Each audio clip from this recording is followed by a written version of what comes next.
আমরা যখন নিজের কোনো প্রয়োজনীয় জিনিস কিনতে দোকানে যাই, অনেক দোকানেই চোখে পড়ে একটা ছোট্ট সাইনবোর্ডে দোকানের ভিতরে লেখা নো ক্রেডিট বা আজ নগদ কাল ধার বা ধারে বিক্রয় নেই ইত্যাদি।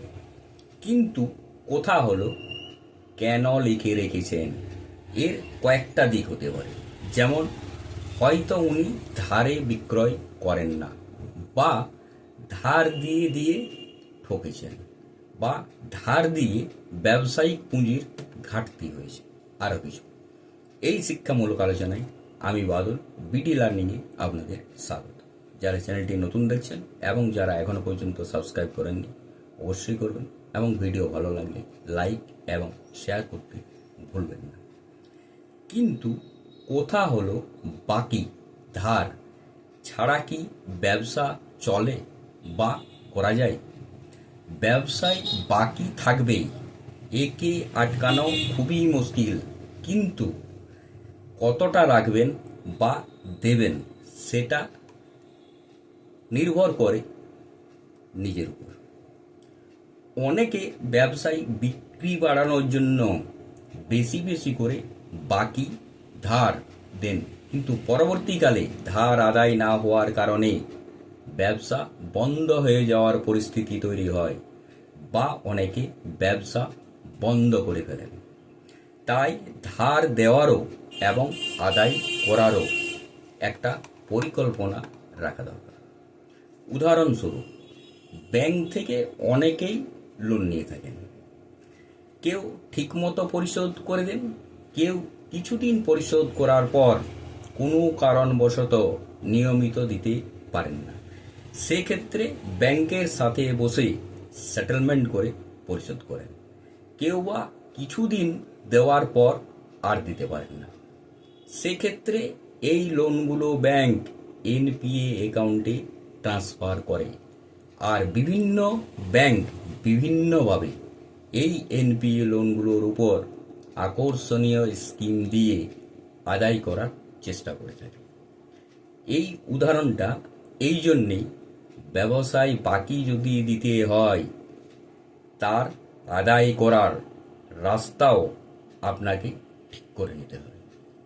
তাই আসুন এমন কিছু পদ্ধতি বা রাস্তা নিয়ে আলোচনা করা যাক, যাতে বাকির ক্ষেত্রে সাহায্য করতে পারে। 1. ম্যাক্সিমাম ক্রেডিট লিমিট ঠিক করতে হবে। অর্থাৎ আপনার ব্যবসায় আপনি এক মাসে বা আপনার নির্ধারিত একটা সময়ের মধ্যে কত ম্যাক্সিমাম বাকি দিতে পারবেন।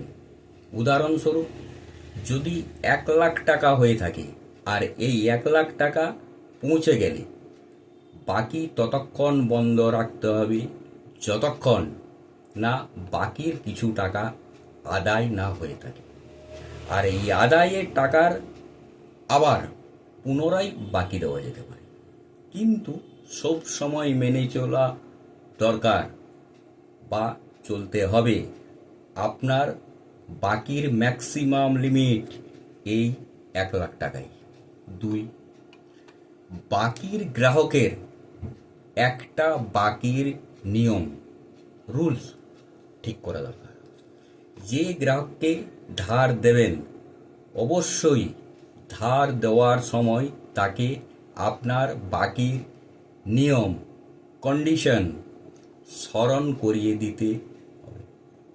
ধরুন 15 দিন বা 1 মাস বা কোনো একটা সময় যেটা আপনি ধার্য করেছেন, সেই দিনের মধ্যেই পরিশোধ করতে হবে, আর এই বাকি পরিশোধ না হওয়া পর্যন্ত নতুন কোনো বাকি দেওয়া যাবে না ইত্যাদি। নিজের ব্যবসার ধরনের উপর বাকির নিয়ম বলুন, পদ্ধতি বলুন, ঠিক করা দরকার। 3. বাকির ক্ষেত্রে সব সময় নিজের ওয়ার্কিং ক্যাপিটালকে মনে রাখা দরকার। নিজের ব্যবসায়িক পুঁজি ওয়ার্কিং ক্যাপিটালকে মনে রেখে বাকি দেওয়া দরকার। যদি কারো পুঁজি 10 লক্ষ টাকা হয়, সেক্ষেত্রে নিজেকে ঠিক করে নিতে হবে কতটা বাকি দিলে পুঁজির উপর কোনো প্রভাব পড়বে না। তাছাড়া এমন পরিস্থিতিও তৈরি হতে পারে ব্যবসা বন্ধ করে না দিতে হয়। নমস্কার, সুস্থ থাকুন, ভালো থাকুন, দেখতে থাকুন বিডি লার্নিং।